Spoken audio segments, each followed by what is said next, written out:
fois j'ai péché, tant de fois tu m'as pardonné. Tant de fois je suis tombé, tant de fois tu m'as relevé. Le mal m'envahissait, je ne me reconnaissais plus. Oh, je me mentais à moi-même, me pensant plus forte que le péché.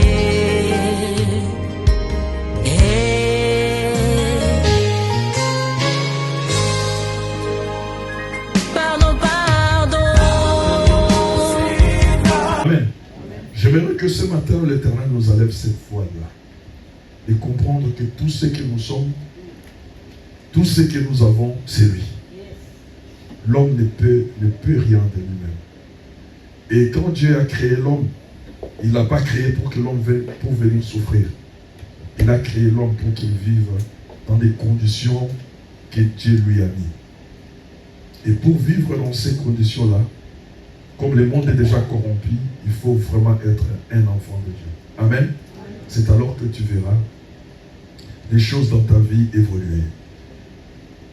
Je vais dire à quelqu'un, chaque étape que tu es en train de traverser dans ta vie, essaie de t'arrêter et regarder. Pose-toi la question, est-ce que de moi-même, je serais capable de surmonter cette situation?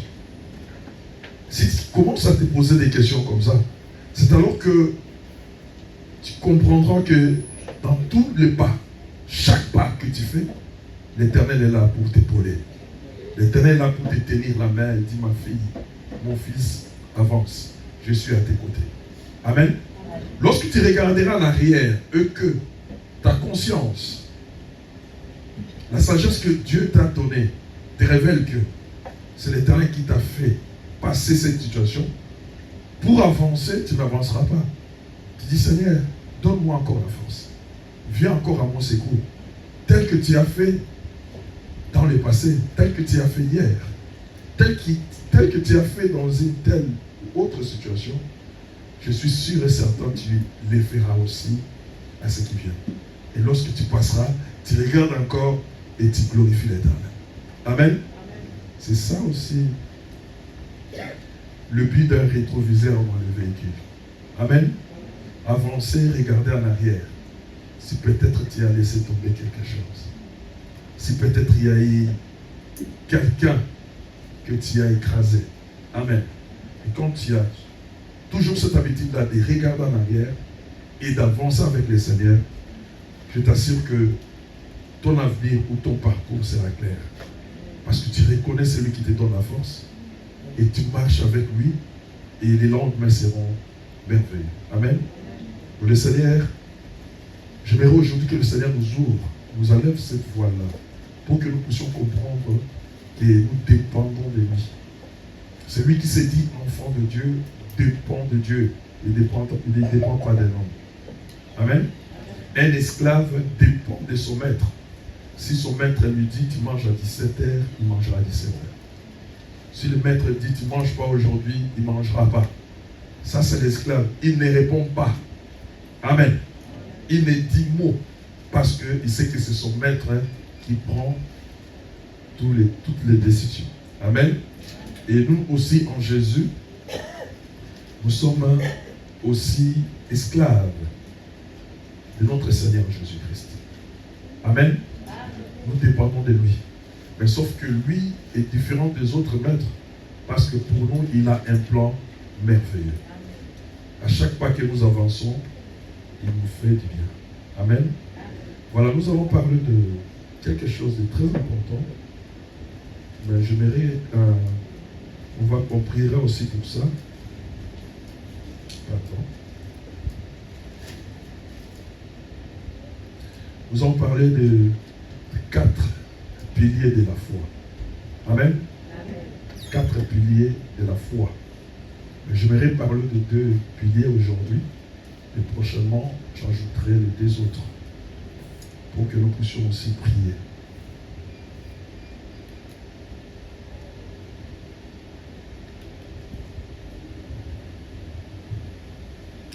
Alors, quand je lis la parole de Dieu, j'entre dans Moïse, je vois que Moïse préparait le peuple pour rencontrer Dieu. Ou si je viens dans Amos 4:12, partie B, on dit prépare-toi à la rencontre de ton Dieu. Amen. Quand on dit prépare-toi à la rencontre de ton Dieu, c'est-à-dire que quelque part il y aura rencontre. Ou bien je peux le dire autrement. Tu entends un roi, une visite chez toi, c'est-à-dire un roi. Un Seigneur va venir dans ta maison. Je crois que la première chose que tu feras, c'est de rendre ta maison propre. Amen. Accessible et propre. Et tu choisiras un endroit, tu diras si mon roi arrive, il va s'asseoir là. Tu choisiras un mets. Tu ne donneras pas des choses qui n'ont pas de valeur, mais tu lui donneras un mets qu'il va vraiment apprécier. Amen. Parce que tu sais que celui qui vient, il est au-dessus de tout. Et dans Amos, on disait aussi de nous préparer à la rencontre de notre Seigneur. C'est-à-dire pour se préparer, on devait regarder notre intérieur et enlever les mauvaises choses.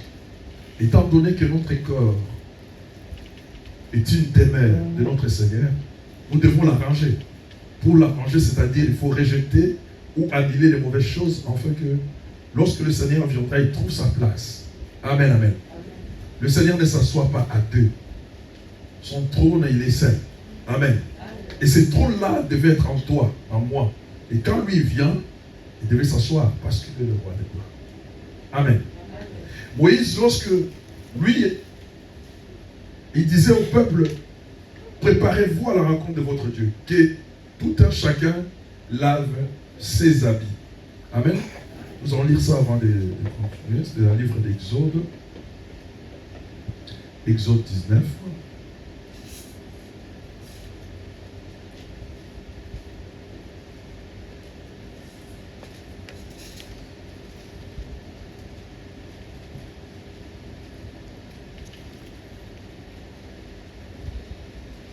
Amen. Exode 19, je vais lire. Nous avons ça. Exode 19, 10. Amen, amen. Que quelqu'un se prépare prochainement, il va lire pour moi. Exode 19, 10. La Bible dit, et l'Éternel dit à Moïse, va vers le peuple, sanctifie-les aujourd'hui et demain, qu'ils lavent leurs vêtements et qu'ils soient prêts pour le troisième jour. Car le troisième jour, l'Éternel descendra aux yeux de tous les peuples sur le mont Sinaï. Amen. La Bible déclare que Dieu lui-même a ordonné au peuple de se préparer. Parce que lui, il va venir. Amen. Donc quand Dieu veut venir dans notre vie, il veut nous trouver dans un certain état. Amen, amen. Pour qu'il puisse entrer et accomplir ce qu'il a accompli dans nos vies. Parce que notre corps lui appartient. Il veut nous trouver propres, s'il faut le dire. Pour qu'il puisse faire ce qu'il veut toujours faire dans l'homme. Mais l'homme échappe toujours à Dieu à cause des péchés et de tout ce qu'il fait. Amen, amen. Donc il y avait une préparation. Et cette préparation amenait l'homme toujours à aller voir les conditions des préparatifs dans la parole de Dieu. Tu ne peux pas te préparer à recevoir ton Seigneur de toi-même, dans tes pensées. Non. Il y a ce que Dieu a établi. Il y a une loi. Il y a une manière de faire afin que l'Éternel descende. Amen. Et qu'il puisse te donner la force et la capacité d'avancer. Et à ce moment-là, l'Éternel descendra et te fera des biens.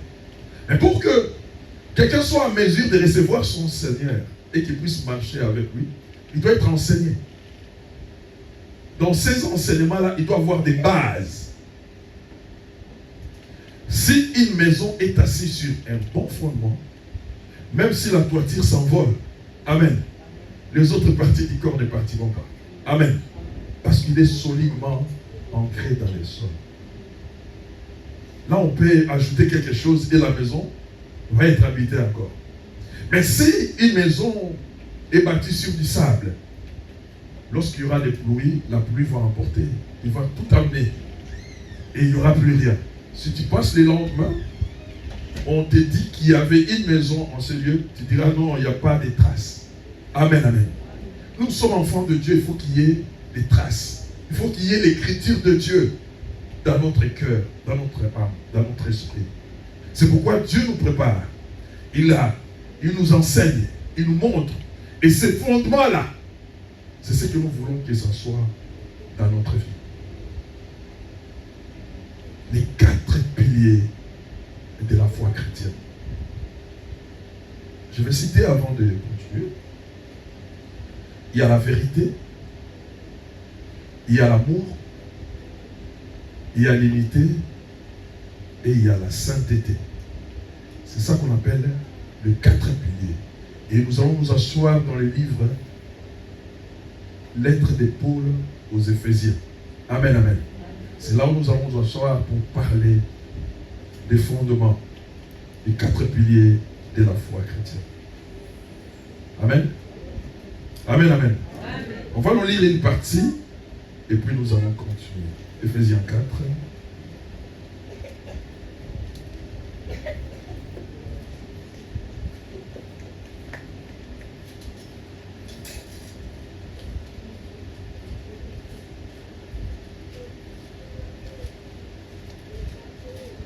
Tu as trouvé? Pardon. Je suis passé.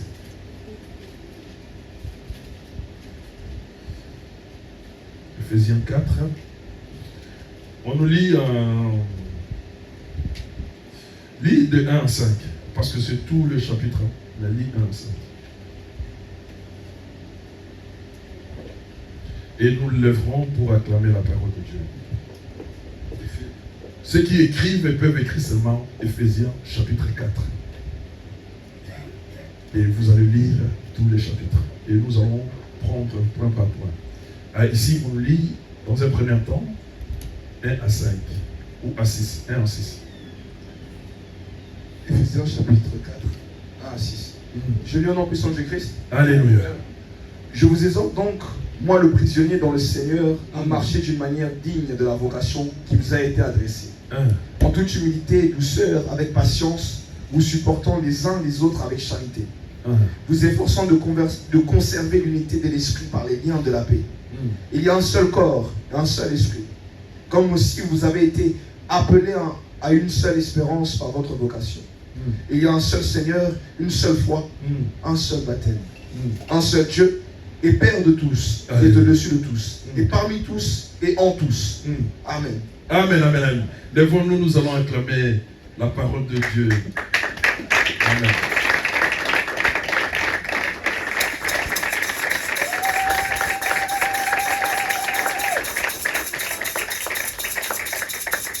Prenons place. Amen.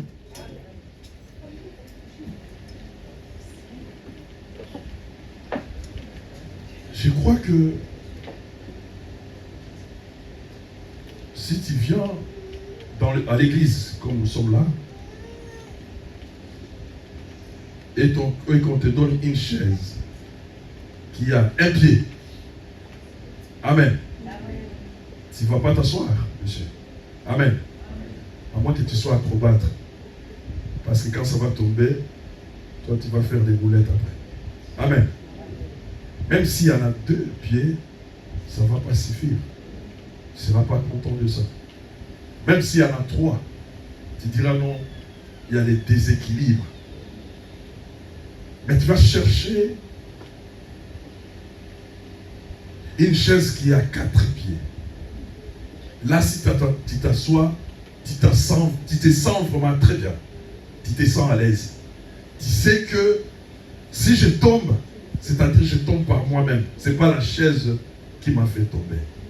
C'est-à-dire quoi? Le fondement sur lequel tu es assis est solide. Amen. Tel que vous êtes assis là, personne n'a peur. de tomber. Amen. Parce qu'il sait qu'il est assis sur un fondement très bien. S'il tombe, ça sera lui-même. Amen, amen. Il en est de même pour nous. Il en est de même pour ta vie individuelle. Ça doit être posé sur un fondement solide. Sur des 4 pieds où personne ne peut bousculer. C'est la même, c'est pareil avec une vie des couples. Amen. Amen, amen. Amen. Doit être posé sur les fondements à 4 pieds pour qu'il n'y ait pas de chamboulement. Amen. Il peut y avoir des problèmes au-dessus, mais la fondation restera solide. Et c'est pareil aussi pour la vie de l'église locale. Cette église-là doit être assise sur un fondement solide pour empêcher toute forme de chamboulement et que les enfants de Dieu puissent prospérer et avancer dans les choses de Dieu. Amen. Amen, amen. Amen. Le premier pilier de la foi chrétienne, nous avons dit la vérité. Je cherchais à définir la vérité, mais c'est difficile. À moins que tu le définisses philosophiquement. Amen. Ou tu donnes une définition simple, la vérité, c'est qui est vrai. Amen. Mais en fait, la définition de la vérité n'est pas si simple que nous pensons. C'est difficile de cerner ces mots-là et de donner une définition correcte. Pourquoi? Parce que ce mot-là est grand. Ça pèse. Personne n'est capable de les définir parce que c'est un nom qui pèse beaucoup. Amen, amen. Alors, ce qui fait qu'aujourd'hui nous sommes dans l'incertitude de donner une bonne définition de la vérité. Pourquoi? Parce que chacun va les donner de sa manière. Chacun va les donner selon ce qui les traverse dans la tête. Chacun va les donner selon les événements ou les situations qu'il a rencontrées. Amen. Donc c'est difficile pour nous maintenant de donner une définition qu'il faut pour notre Seigneur Jésus-Christ. Mais quand Christ était sur la terre, on lui avait déjà posé cette question. Il y avait un homme qui était païen. Je n'oublierai jamais cet homme-là. Il s'appelait Pilate. Amen. C'est lui qui avait posé au Seigneur la question. Même le Christ ne l'a pas répondu. Il a regardé Jésus, Pilate, il a dit, qu'est-ce que la vérité? Amen. Pilate ne l'a pas, et Jésus ne l'avait pas répondu. Amen. C'est pourquoi je dis c'est grand. Même s'il avait répondu Pilate en cet instant-là, Pilate n'allait pas comprendre. Parce que la vérité est tellement vaste. Amen, amen. Mais aujourd'hui, en ce temps-là, la vérité est appelée maintenant la tolérance. Amen. La tolérance. Les gens, ils tolèrent des choses et ils les appellent vérité. Donc, tellement qu'ils ont toléré, et ces choses, ou cette situation, cette affaire qu'ils avaient tolérée tout au long de leur existence est devenue une vérité. Amen. Je vais dire à quelqu'un ce matin que le Seigneur, le Dieu de gloire que nous prions, notre Dieu ne tolère pas. Amen. Il ne tolère rien. Amen. La vérité est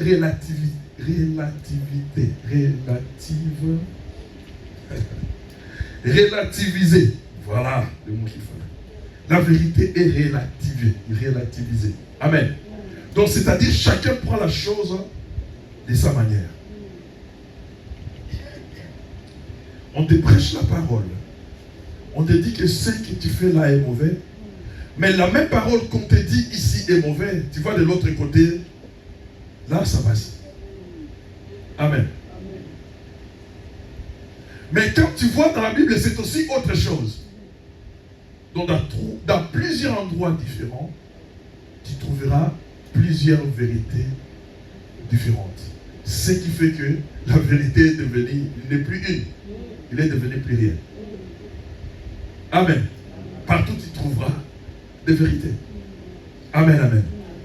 Mais enfants de Dieu, toi et moi, nous avons quelque chose que nous appuyons. Nous avons un endroit, nous avons une source que nous pouvons aller pour trouver une eau limpide. C'est dans la parole de Dieu. Tout ce qu'on va te donner, te dire, te parler, mais vérifie à la lumière de la parole de Dieu. Si ce n'est pas vrai, donc c'est-à-dire ce que tu as vu, ou ce que tu avais l'habitude de faire, ce n'est plus une vérité, parce que tu as la parole de Dieu avec toi. Amen.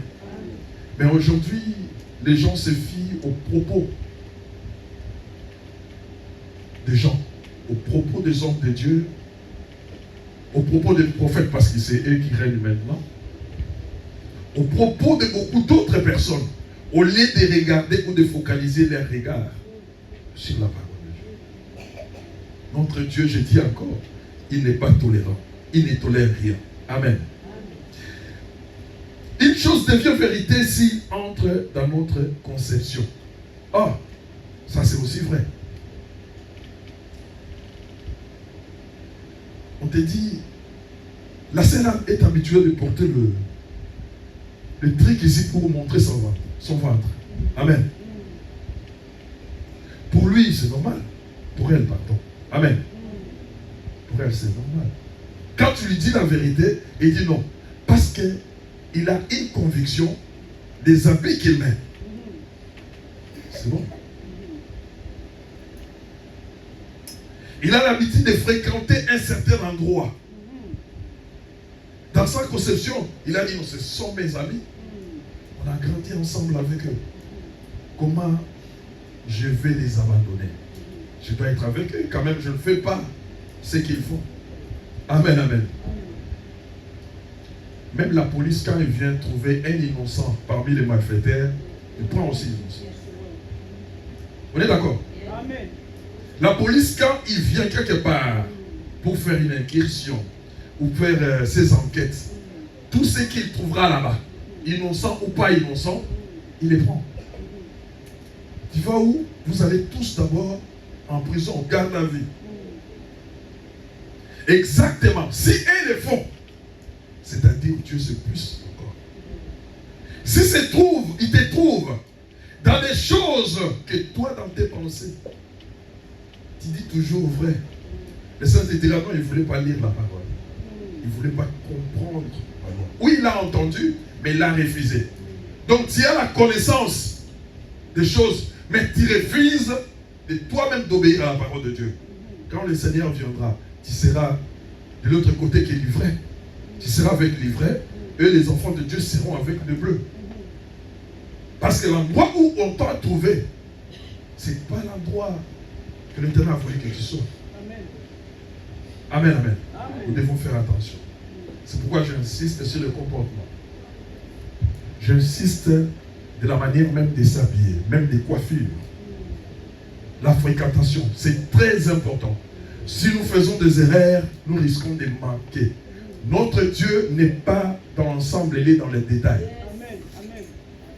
Au temps d'Israël, Dieu était un Dieu d'ensemble.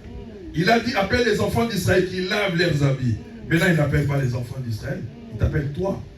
Il t'appelle moi. C'est pourquoi on dit que le salut est individuel. Amen. Dieu est dans les détails. Les petites choses que nous minimisons, c'est que nous disons, ah, c'est rien. C'est là où Dieu est.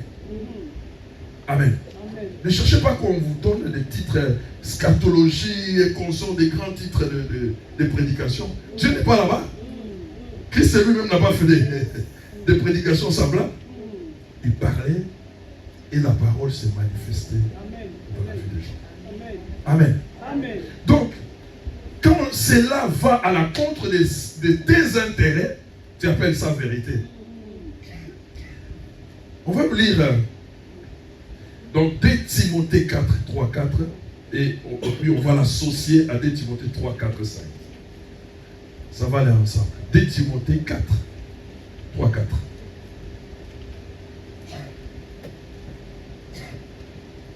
Amen. Amen. Suivons.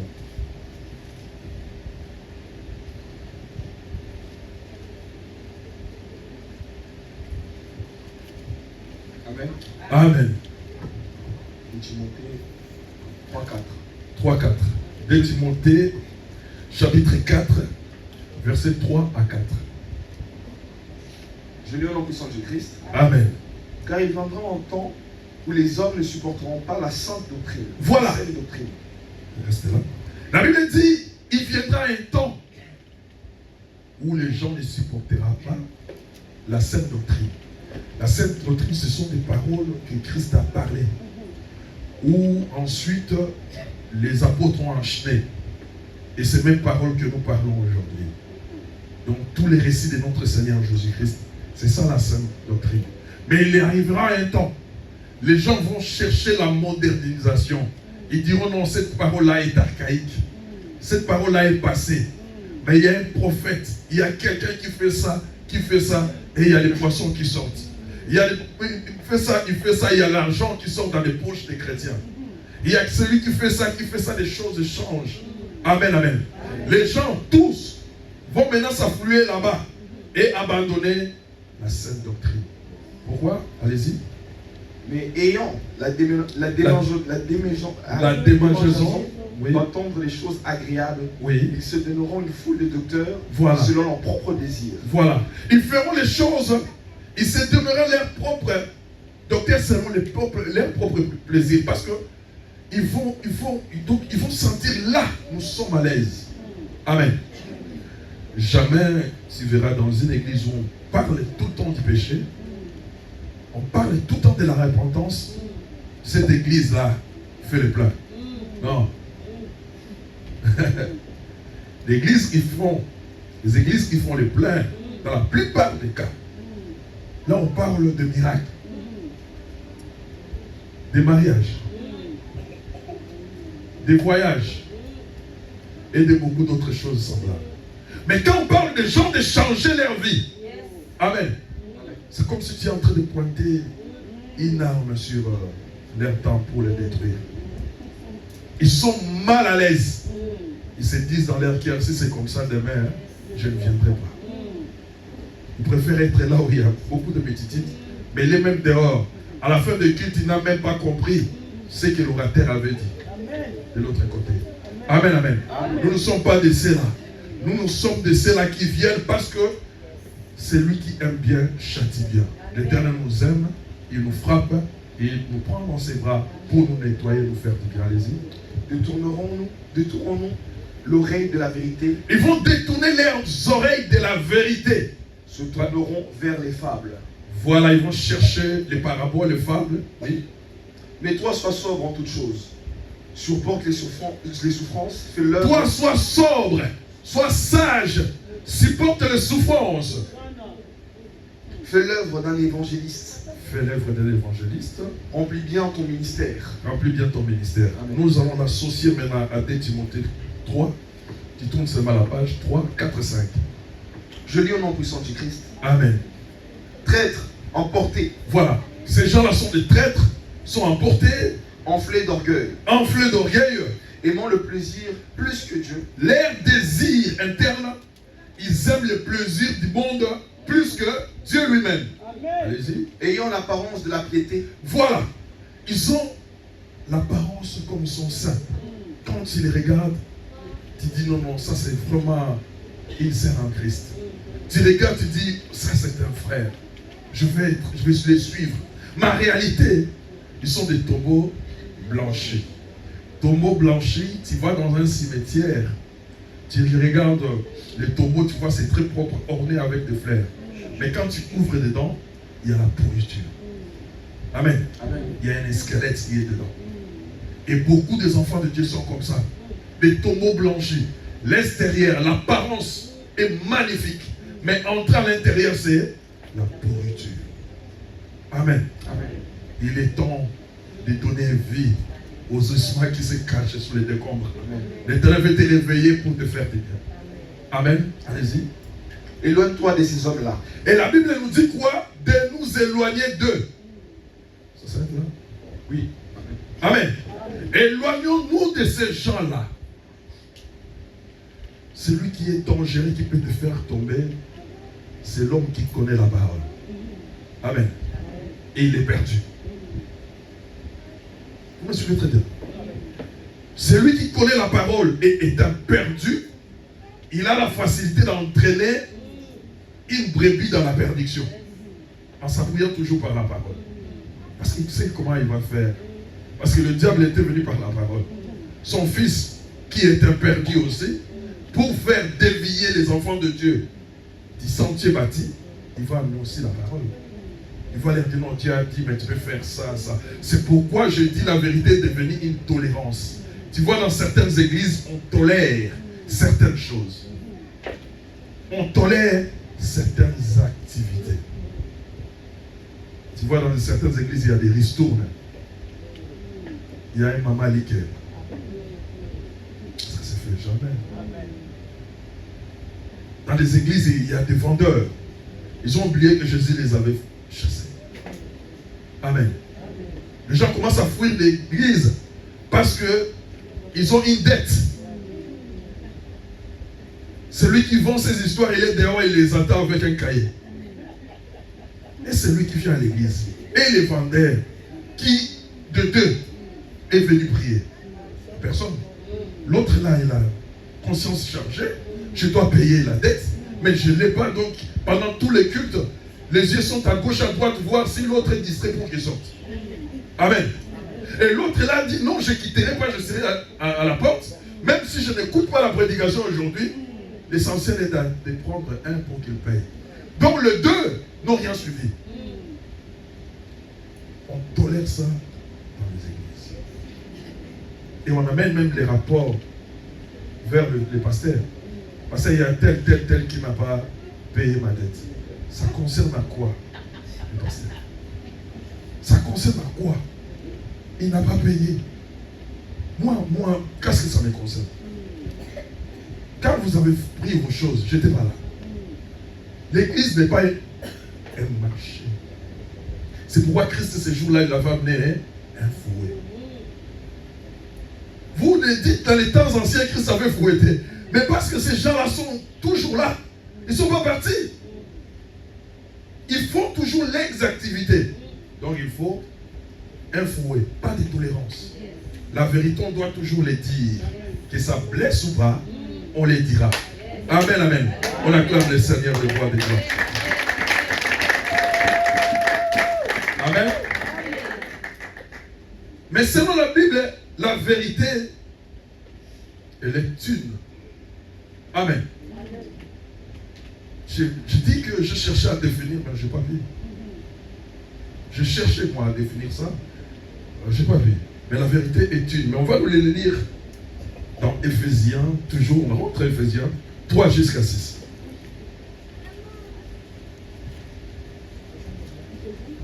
Éphésiens chapitre 4, là on était, 3 à 6.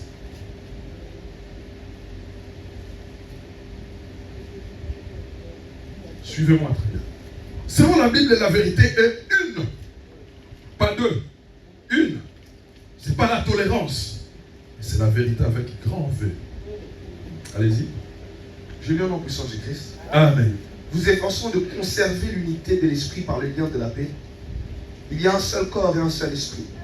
Comme aussi vous avez été appelés en une seule espérance par votre vocation. Il y a un seul Seigneur, une seule foi, un seul baptême, un seul Dieu et Père de tous, qui est au-dessus de tous. Amen. Amen. Et parmi tous et en tous. Amen, amen, amen. Amen. On acclame encore le Seigneur. Qu'est-ce qui m'a frappé quand je lisais ça? Je vois, il y a un seul, une seule, un seul. Un. Et je comptais. Combien de 1? J'ai vu qu'il y en avait 7. Amen. Comme la vérité est unique, le 7, c'est un chiffre sacré pour les Hébreux. Amen. Qui signifie la plénitude. Qui signifie aussi, quoi encore? La plénitude et la perfection. Le mot m'avait échappé. Amen. Je dis, mais c'était 7 fois. La vérité, quand je lis et je comprends, il y a une. Quand je déduis tous les une là, ça me donne une personne. Et cette personne-là, on l'a citée 7 fois.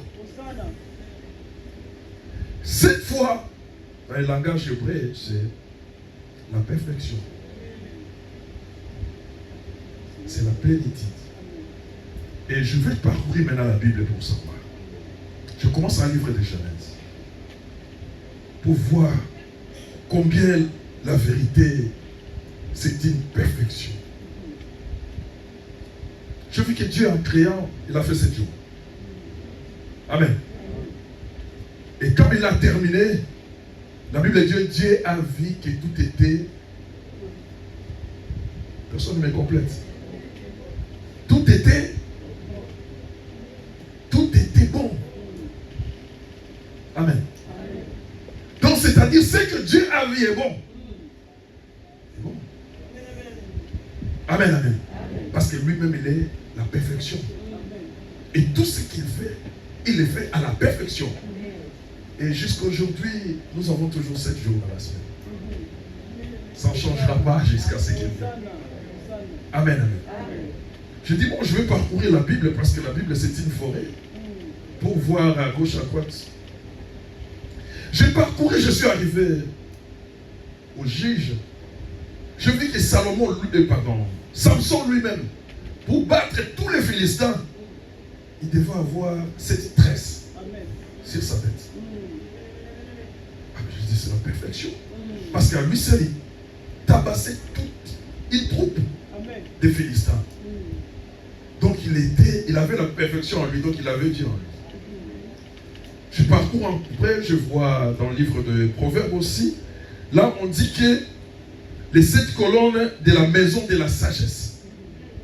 On parle dans le livre des Proverbes. Je dis, bon, je vais aller à la fin s'il y a les 7. Mais à la fin, c'est encore merveilleux. On parle des mêmes chiffres. Amen. On lit Apocalypse. Apocalypse 5. 6, 7. Même avant d'arriver là, quand dans l'Apocalypse, on annonce la fin du temps, l'Éternel commence à parler par les 7 églises. Amen. Il commence à parcourir les églises. Ils étaient au nombre de 7. Les 7 anges étaient dedans.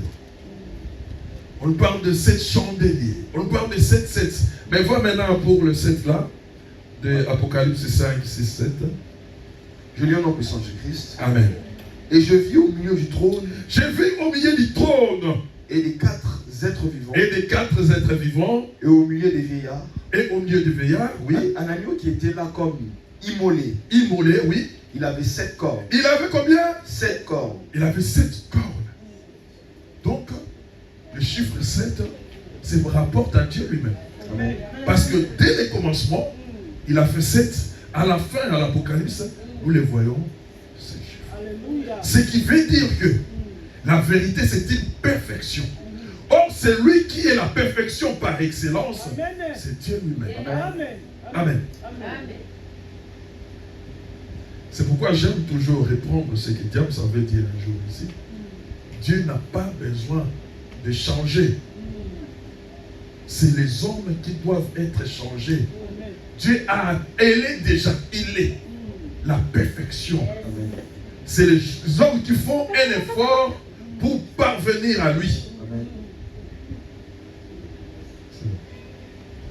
Et dans la perfection, la vérité, c'est un homme. L'homme, là, est la perfection. Et cet homme-là, si on les détaille, on verra que c'est Jésus. Jésus est la perfection. C'est pourquoi lorsque il était devant Pilate, Pilate lui a posé la question, qu'est-ce que la vérité? En quelque sorte, il sais-tu? Il disait à Pilate, tu ne vois pas. Tu ne me vois pas. Amen. Il ne pouvait pas répondre parce que la vérité était devant lui. Amen, amen, amen. Et Pilate a compris. Il est passé au balcon. Il a dit, je ne trouve aucune faute sur cet homme-là. Amen. On n'a pas donné la réponse. Lui, il a dit, je ne trouve aucune faute sur cet homme-là. Parce qu'il était la perfection. La faute ne pouvait pas être en lui. La première colonne. Pour que nous soyons assis dans les choses de Dieu, c'est la vérité. Dis la vérité à ton frère. Dis la vérité à ta sœur. Dis la vérité à ta femme. Dis la vérité à ton mari. C'est là où il y a des problèmes, surtout femmes. Amen.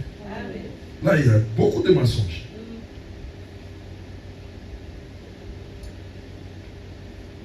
Amen. Éphésiens 4:15. Je dis, on va tourner dans ces livres-là. On dit chapitre 4:15. Je lis au nom puissant du Christ. Amen. Mais que, professons la vérité dans la charité, nous croissions à tous égards en celui qui est le chef, Christ. Amen, amen. Amen. Paul associe la profession de la vérité à la croissance. Amen. Amen. Paul est en train de parler. Ça, c'est l'une des plusieurs lettres de Paul écrites à Rome. Quand on dit que Paul est à Rome, c'est parce qu'il était en prison. Cette lettre-là que nous lisons, c'est lui qui l'a écrit. Il était en prison. Mais il est en train d'écrire pour ses enfants qui étaient à Éphèse, pour les enseigner et leur montrer la chose. Il a dit professer la vérité, c'est-à-dire proclamer. La vérité, on ne les cache pas. S'il y a une vérité, tu vois quelqu'un qui cache la vérité, mais va dire à ton frère. Il a une situation que tu as entendue. Il y a une situation qui va lui arriver. Mais parce que c'est une vérité qui va, par exemple, qui va lui faire du bien. Tu caches. Tu ne peux pas lui dire. Pire encore de lui dire que si tu crois à Jésus, tu sortiras de cette situation. Tu caches. Oh, Paul associe cette confession, proclamation de la vérité à ta croissance. Celui qui dit la vérité, il grandit dans les choses de Dieu. Parce que les mensonges n'est plus à lui. Christ n'était pas dans les mensonges. Celui qui dit la vérité, c'est un enfant de Dieu. Parce que il parle comme Dieu.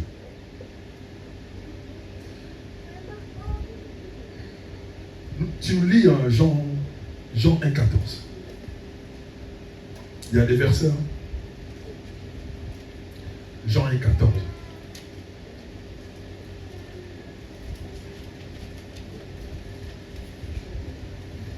Jean, chapitre 1,14. Allez-y. Je lis au nom puissant du Christ. Amen. Et la parole a été faite chair. Elle a habité parmi nous, pleine de grâce et de vérité. Et nous avons contemplé sa gloire, une gloire comme la gloire du Fils unique venu du Père. Amen, amen. Amen. La Bible dit, et la parole a été faite chair. Ensuite, la parole a été faite chair. Et elle a habité parmi nous. Amen. Amen. Cette parole a habité parmi nous. Il était plein de grâce et de vérité. Amen. Amen. Et nous avons contemplé sa gloire. Amen. Amen. La parole était une personne, mais il a habité avec nous plein de grâce et de vérité. Je crois que je vous ai expliqué pourquoi on dit que la loi est venue de Moïse et la grâce et la vérité sont venues de Jésus. Amen. Amen, amen. Amen. Je vous avais expliqué. Vous dites, mais si je pose la question ici, ça sera compliqué. Amen. Amen. Donc, c'est-à-dire quoi? Dieu habitait dès l'ancien temps au milieu de son peuple dans les tentes. Et les enfants d'Israël étaient tout autour de lui. Et Dieu au milieu de son peuple, c'est la vérité. Dans cette arche-là. Mais personne ne pouvait s'approcher de cette arche-là sans qu'il soit autorisé par Dieu lui-même. Oui, il sera frappé. Amen, amen. Et tout celui qui s'approchait était tout le temps frappé. Parce qu'à cette époque-là, était interdit de s'approcher de la gloire ou de la grandeur de Dieu. Amen. Quand Christ est venu, Christ a amené deux choses. Il a dit jamais la vérité qu'on a vu en l'ancien temps, que personne ne pouvait s'approcher et il sera frappé. Mais jamais quelque chose pour atténuer la mort, la grâce. Amen. Et quand Christ est venu, il envoie d'abord la grâce. La grâce, je vous ai dit, permet à changer ton cœur et produire une repentance sincère à Dieu. La grâce, ce n'est pas dit que faire le mal, et le Seigneur me pardonne. Non.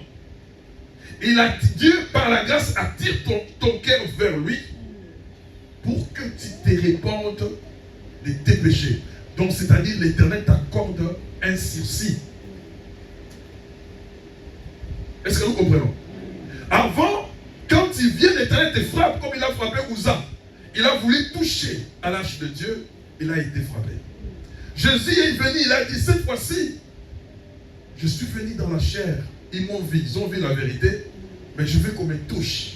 Pour qu'on me touche, il faut que je mette quelque chose les permettant d'arriver vers moi. C'est cette chose-là qu'on appelle la grâce. La grâce permet de toucher Jésus. La grâce permet de parler à Jésus n'importe où, même dans la toilette. On ne peut pas te dire qu'il avait vos habits. Non. Avant, il fallait que tout l'ensemble lave les habits pour aller rencontrer le Seigneur. Mais aujourd'hui, on ne te dira pas ça. Toi-même, tu sais que je ne suis pas juste devant mon Seigneur. Je dois confesser. Je dois dire de mauvaises choses qui est à moi à l'enlever et aller vers le Seigneur. L'Éternel nous accorde un sursis. Et ces sursis nous permettent d'arriver vers lui. Amen.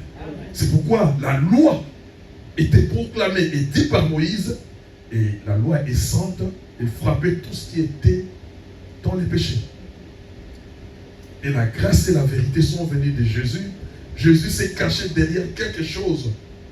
Dieu s'est caché dans un corps. Est-ce que vous comprenez? Dieu s'est caché dans un corps. Pour que l'homme s'approche d'un corps semblable à lui, il écoute Dieu et qu'il obtienne miséricorde.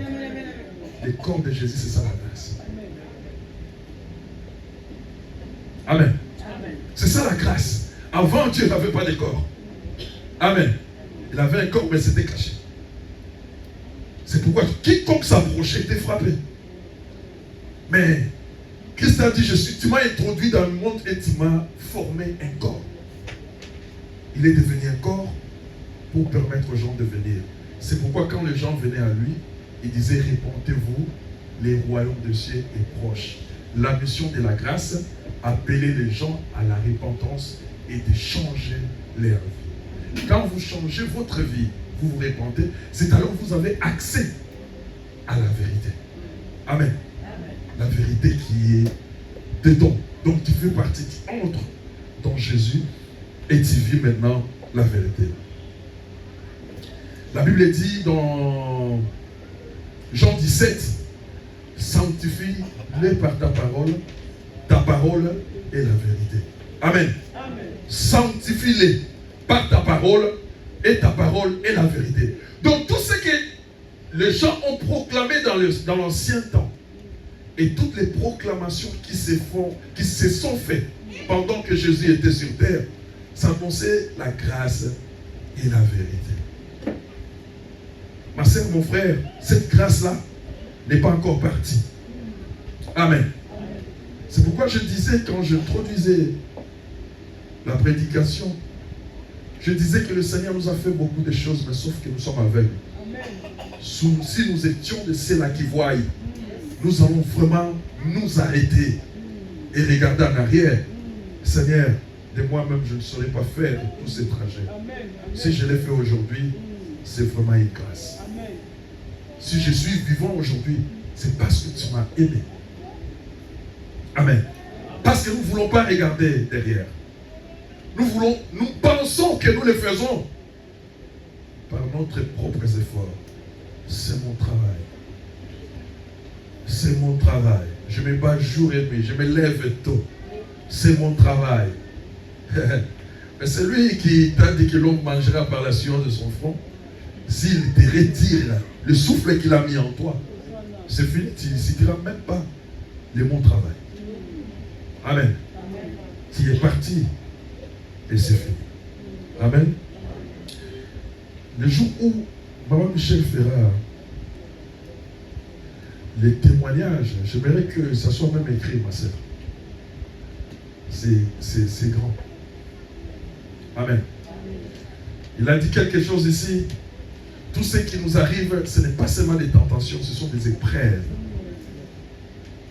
L'Éternel est en train de te pirer.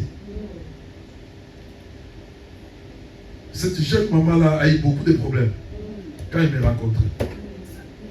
S'il vient à gauche, je l'amène à droite. Il vient à droite, je l'amène à gauche. Il veut monter, je le descends. Amen, amen. Dans la parole de Dieu. Amen. Dans la parole de Dieu, elle ne m'a jamais fouillé. Elle ne m'a jamais tourné le dos. Même si elle est fâchée, elle va rentrer. Parce que ce que le monsieur là est en train de me dire, hein, c'est la vérité, c'est dans la Bible. Amen. Et ça fait. C'est pourquoi moi je n'ai pas peur si je dis à quelqu'un me fuis, mais hey, je sais que la semence que j'ai, il ne l'a pas. Il n'a pas la semence de Dieu. C'est pourquoi il va me s'éloigner de moi. C'est normal. Amen, amen. Amen. Dieu est merveilleux. Alors, ainsi il peut y avoir la recherche de la vérité sans écouter. Donc, pour avoir la vérité, il faut l'écouter et se soumettre à cette vérité divine. Amen, amen. C'est pourquoi nous vous prêchons. La Bible nous dit dans Jean 8, 32, je crois. Vous connaîtrez, et la vérité vous rendra libre. Amen. Vous connaissez la vérité et la vérité vous affranchira. Celui qui peut se dire aujourd'hui qu'il est un homme libre, une femme libre, c'est lui qui a la vérité. Si tu ne l'as pas, tu es esclave. Tu veux savoir si tu as la vérité, mais ton modèle c'est la Christ. Regarde comment tu te comportes. Regarde comment tu t'habilles. Regarde tes fréquentations. Et prends la Bible, lis les fréquentations de ton maître. Lis ce que ton maître faisait et fais un parallèle. Regarde maintenant si tu es vraiment un enfant de Dieu. Il ne faut pas aller loin, il ne faut même pas regarder le pasteur. Va, plonge tes regards dans la parole de Dieu. C'est une glace. Tu vas te voir si tu as des boutons ou tu n'as pas. Amen. Amen. Sans la vérité, on est un esclave. La vérité est là pour nous rendre libres. Le diable est là pour maquiller la vérité, nous donner des demi-vérités, nous empêcher d'être libres. Parce qu'il sait que si vous avez la vraie vérité, il sera dépouillé. Amen. Amen. C'est pourquoi je dis que j'étais dans l'incapacité de donner la définition de la vérité. Je vous donne encore une histoire là. Ça doit être Cette histoire-là, ça doit être répétitif dans mes messages. Je vous ai parlé d'un savant qui calculait l'âge de Dieu. Il a loué une chambre au bord de la mer. Il a dit là où je serai tranquille. Il avait tous ses papiers. Il calculait. Il voulait arriver, mais il sent que quelque chose bloque. Il voulait calculer l'âge de Dieu. Il calcule, il fait des cosinus, tous les trucs mathématiques qu'il le fait sortir là-bas. Pour faire sortir l'âge de Dieu. Il a fait un jour, 2 jours, 3e jour, il n'a pas arrivé. Il a dit, je vais sortir au bord de la mer pour me découdre les jambes. C'est là où il est parti à trouver sa réponse. Il a trouvé un petit enfant qui a creusé un trou dans le sable. Il y a un petit gobelet. Il avait une petite pelle, un gobelet. Il a creusé un trou. Cet petit enfant va dans la rivière ou dans la mer. Il prend de l'eau et il remplissait dans ces trous-là. Ah. Le savant était un peu crié. Il s'est approché. Il a dit à cet enfant-là, toi, qu'est-ce que tu fais? Il a dit, j'ai creusé ces trous-là parce que je vais prendre toute l'eau qui est dans la mer pour le mettre dans ces trous-là. Et bien, le savant a commencé à rire. Il a dit, petit, mais c'est impossible. Tu ne peux pas le faire. Amen, amen. C'est impossible, tu ne peux pas le faire. Il a dit, monsieur, ce qui est impossible, toi, de prendre le créateur du ciel et de la terre, de le mettre dans ton cerveau. Le calcul que tu fais, tu le sors dans ton cerveau. Mais celui qui a créé ton cerveau, c'est le maître du ciel et de la terre. Mais toi, tu fais des calculs pour avoir son âge. Le Messie a fait un pas, 2 pas. Il s'est souvenu que j'ai trouvé ma réponse. Mais là, regardez, l'enfant n'était pas là. Il s'est converti. Il a compris que Dieu, sa date, son âge, c'est l'éternité. Personne n'est capable de faire le calcul sur son âge. Amen. La vérité doit être au centre de ta vie. C'est pourquoi on les symbolise dans la parole comme quoi? La ceinture. La ceinture est au milieu des corps, c'est-à-dire ou à la taille. Et dans l'ancien temps, on le portait même ici. Amen. Qui dit que ça doit être dans les cœurs. Donc pour toi, la vérité doit être au centre de ta vie. Les premiers piliers de ta foi. Les premiers éléments solides qui feront en sorte que même les vents et marées, quand ça monte, ça ne peut pas te basculer. Amen. Tu vois, dans la vie, il y a des gens qui ne changent pas. Il y a des gens, pour les choses de Dieu, ils ne bougent pas. Moi, je vous dis toujours, quelqu'un peut quitter une église seulement. Il peut y avoir de mauvaises choses dans l'église. Mais la chose qui peut te faire pousser de partir de cette église, la première chose est qu'ici, il n'y a pas la vérité. Ça, c'est la première chose. Retire-toi. Là où il n'y a pas de vérité, tu dois te retirer. Parce que chaque jour, tu es en train d'accumuler péché sur péché, mensonge sur mensonge, les mauvaises choses dans ta vie. Tu sortiras après la fin du temps tout noir avec des mauvaises choses. Parce que dans toutes les églises, il y a des combats, il y a des difficultés. Mais s'il n'y a pas la vérité, là, il faut partir. Parce que tous ces combats, tous ces problèmes que tu trouveras, la vérité les écrasera toujours. C'est l'Éternel lui-même qui combattra. Amen. Moïse a dit, gardez silence, l'Éternel combattra pour vous. Il ne savait pas pourquoi il disait ça. Il ne savait pas que la mer allait s'ouvrir et que le soldat de Pharaon soit enterré. Il ne savait pas. Dieu ne lui avait rien annoncé, il ne lui avait rien dit selon la Bible. Mais il a prophétisé. Gardez silence. Les Jésuitiens que vous voyez aujourd'hui, vous ne les verrez plus jamais. Amen. Amen. Et les choses sont arrivées exactement comme Moïse avait déclaré. Et a permis à Pharaon de voir comment son armée était engloutie. Dieu a préservé Pharaon. Pharaon, toi, tu ne dois pas être là pour que tu voies et que tu comprennes que c'est moi qui suis au-dessus de toi. Amen, amen. Dieu amène toujours ceux qui s'opposent à la vérité de comprendre un jour que lui est le seul qui est au-dessus. Tous sont en bas. D'ailleurs, nous sommes des créatures, on ne peut pas s'opposer à un grand Dieu. Amen, amen. Acclamons encore l'Éternel.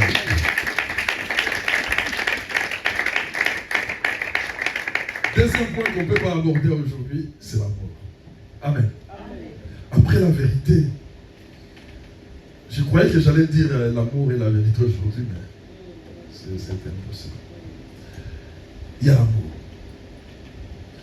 L'amour, j'aime déjà dire ma définition que j'aime beaucoup. C'est la valorisation extrême de l'être aimé et une subordination de toutes choses pour son bien. Donc tu as tellement aimé cet homme-là, tu as tellement aimé celui qui est en face de toi, tu ne veux pas le voir souffrir. S'il souffre, c'est comme toi aussi tu es en train de souffrir. Et l'amour, c'est comme les membres de tout son corps. Et lorsque un petit doigt là est malade, tout le corps compatit. Amen. Lorsque tu es blessé là-bas, tout le corps va s'incliner pour aller nettoyer. Amen, amen. Donc tu valorises tellement celui qui est en face de toi. Tu valorises tellement ce qui est semblable à toi pour qu'il ne manque de rien. Et nous parlerons de l'amour prochainement. Je croyais que j'allais faire 2, mais je ne peux pas. Amen. Acclamons encore l'Éternel. On met un cantique. Je vais dire un bon cantique.